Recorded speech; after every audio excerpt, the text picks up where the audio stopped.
Welcome back to our YouTube channel Barnomoy 36। Barnomoy 36 এর YouTube চ্যানেলে তোমাদের সকলকে আরও একবার ওয়ার্ম ওয়েলকাম। তোমরা অনেকেই অধীর আগ্রহে অপেক্ষা করছো, 6 সেমিস্টার পরীক্ষা একদম এসে গেছে সামনে। বর্ণময় 36 এর সাজেশন কবে আসবে? কালকে যেমনটা বলেছিলাম, আজকে তোমাদের জন্য বর্ণময় 36 এর এনইপি 6 সেমিস্টার বাংলা মেজরের সাজেশন নিয়ে চলে এসেছি। আর এক ফোঁটা সময় নষ্ট করবো না, ঝটপট দেখে নেব আজকের সাজেশনের ডালিতে তোমাদের জন্য ঠিক কি কি জিনিস আমি রেখেছি। তো চলো দেখে নেওয়া যাক। প্রথমেই তোমাদের বলবো DS12 এর কথা, যেখানে রয়েছে বাংলা অলংকার পাঠ। সেখানে ইউনিট 1 থেকে তোমরা দেখবে অনুপ্রাস অলংকার। অনুপ্রাস অলংকারের 5টা ভাগই কিন্তু দেখবে, অর্থাৎ বৃত্তানুপ্রাস, ছেকানুপ্রাস, সূত্রানুপ্রাস, অন্তানুপ্রাস, লাটানুপ্রাস। 5টা ভাগকে খুব ভালো করে দেখবে। কাকে বলে, অন্তত 2টো করে বৈশিষ্ট্য এবং একটা করে উদাহরণ, তার বর্ণনা বা ব্যাখ্যা, এটা দিয়ে তোমরা রেডি করবে। ইউনিট 2 থেকে দেখবে অনুপ্রাসের পাশাপাশি তোমরা দেখবে যমক, শ্লেষ, বক্রোক্তি, এই কটা। তাহলে কি কি বললাম? অনুপ্রাস, যমক, শ্লেষ আর বক্রোক্তি, এই কটা। ইউনিট 2 থেকে তোমরা দেখবে উপমা অলংকার। ঠিক যেমনটা বললাম, ভাগগুলো দেখবে উপমার। কাকে বলে, 2টো করে বৈশিষ্ট্য, একটা করে উদাহরণ এবং তার ব্যাখ্যা। পাশাপাশি তোমরা দেখবে রূপক অলংকার, উৎপ্রেক্ষা অলংকার, সন্দেহ, অপনভূতি, সমাসক্তি, ব্যতিরেক, ভ্রান্তিমান। যে কটা বললাম একটাও বাদ দেবে না, খুব ভালো করে দেখবে। তার মধ্যে রূপকটা একটু বেশি ভালো করে দেখো, উৎপ্রেক্ষাটাও ভালো করে দেখো। মোটমাট সবগুলো একবার করে রিডিং দেবে, আমি যখন যে কটা সাজেশন করেছি। ইউনিট 3 থেকে দেখবে বিরোধাভাস, দেখবে ব্যজস্তুতি, দেখবে বিভাবনা অলংকার, বিষম আর অর্থান্তরনাশ। আমি খুব শিওর হয়ে বললাম ব্যজস্তুতি অলংকারটা এই ইউনিট থেকে একটু ভালো করে পড়ো। ইউনিট 4 এ রয়েছে তোমাদের জন্য অলংকার নির্ণয়। এখানে অলংকার দিয়ে দেবে। ধরো এই যেমন আমি একটা বলি, এখনই অন্ধ বন্ধ করো না পাখা। তোমরা যারা অনুপ্রাস অলংকার অলরেডি পড়ে ফেলেছো, সেখানকার একটা ভাগ ছেকানুপ্রাস অলংকার। দেখবে যুক্ত অক্ষর দুবার করে ব্যবহৃত হলে ছেক শব্দের অর্থ দুই। যুক্ত অর্থ দুবার করে যদি ব্যবহৃত হয় তখন তাকে বলা হয় ছেকানুপ্রাস অলংকার। তাহলে তুমি দেখে নিচ্ছ, এখনই অন্ধ বন্ধ করো না পাখা। অন্ধ নয় ভয়, বন্ধ নয় ভয়, যুক্তাক্ষর একই যুক্তাক্ষর দুবার করে ব্যবহৃত হওয়ার কারণে এটা ছেকানুপ্রাস অলংকার হয়েছে। এই ব্যাখ্যাটা তোমাদেরকে লিখতে হবে, ঠিক আছে? এবার চলে আসলাম DS13 এ। DS13 কি আছে না, বাংলার উপন্যাস পাঠ, যেখানে তোমাদের 4টে উপন্যাস আছে। তো চলো আমরা দেখে নিই কি কি আছে। প্রথম ইউনিটে রয়েছে কৃষ্ণকান্তের উইল। সেখান থেকে তোমরা নামকরণ করবে, ট্র্যাজেডি পড়বে, মানে কৃষ্ণকান্তের উইল ট্র্যাজেডি উপন্যাস হিসেবে কতখানি সার্থক। সামাজিক উপন্যাস দেখবে, কৃষ্ণকান্তের উইল সামাজিক উপন্যাস হিসেবে কতখানি সার্থক। পাশাপাশি দেখবে ভ্রমর ও রোহিণীর তুলনা, ভ্রমর চরিত্র, গোবিন্দলাল চরিত্র, রোহিণী চরিত্র, মনস্তাত্ত্বিক উপন্যাস। মোট কথা চরিত্রগুলো যদি ভালো করে পড়ো, আশা করা যায় একটা কমন থাকবে। ইউনিট 2 তে আসো গৃহদাহ। গৃহদাহ শরৎচন্দ্রের লেখা, কৃষ্ণকান্তের বঙ্কিমচন্দ্র চট্টোপাধ্যায়ের লেখা। শরৎচন্দ্র চট্টোপাধ্যায়ের গৃহদাহ থেকে আমরা রেডি করব প্রথমে নামকরণ, তারপর গঠন শৈলী।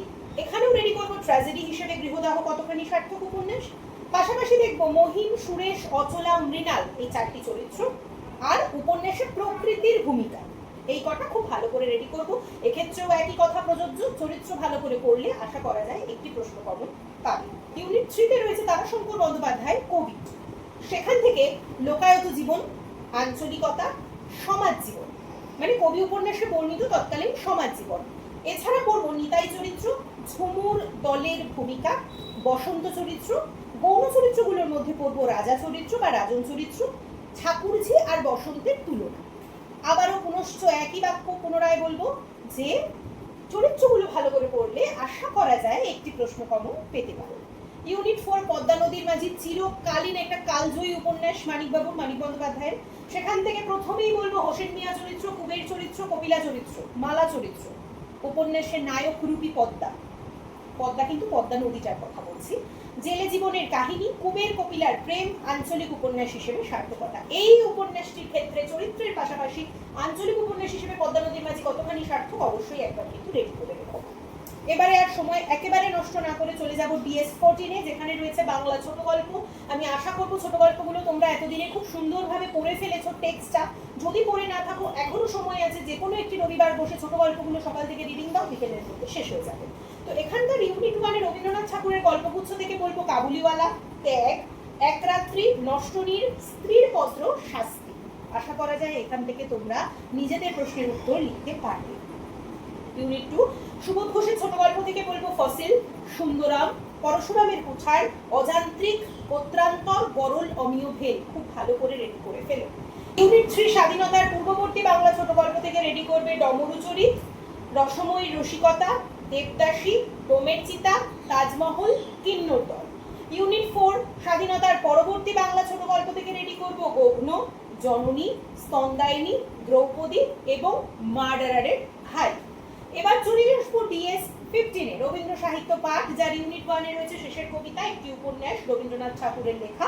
এখান থেকে পড়বো নামকরণ, প্রেম চেতনা, অমিত, লাবণ্য, কেতকী, যোগমায়া, শোভনলাল চরিত্র। কি বললাম? অমিত, লাবণ্য, কেতকী, যোগমায়া, শোভনলাল চরিত্র। ইউনিট 2 থেকে প্রাচীন সাহিত্য রবীন্দ্রনাথের লেখা, সেখান থেকে পড়বো রবীন্দ্রনাথের রামায়ণ চিন্তা, মেঘদূত ও রবীন্দ্রনাথ, কালিদাস ও রবীন্দ্রনাথ কাব্যের উপেক্ষিতা।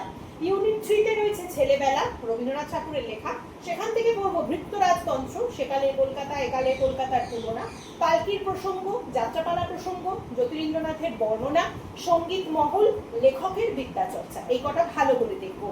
ইউনিট 4 এ রয়েছে রাশিয়ার চিঠি, সেখান থেকে দেখবো তীর্থ দর্শনের 75 বছর, সভ্যতার পিলসুচ, নির্ধনের শক্তি সাধনা, এ জন্মের তীর্থ দর্শন, উপন্যাস অংশের প্রাসঙ্গিকতা।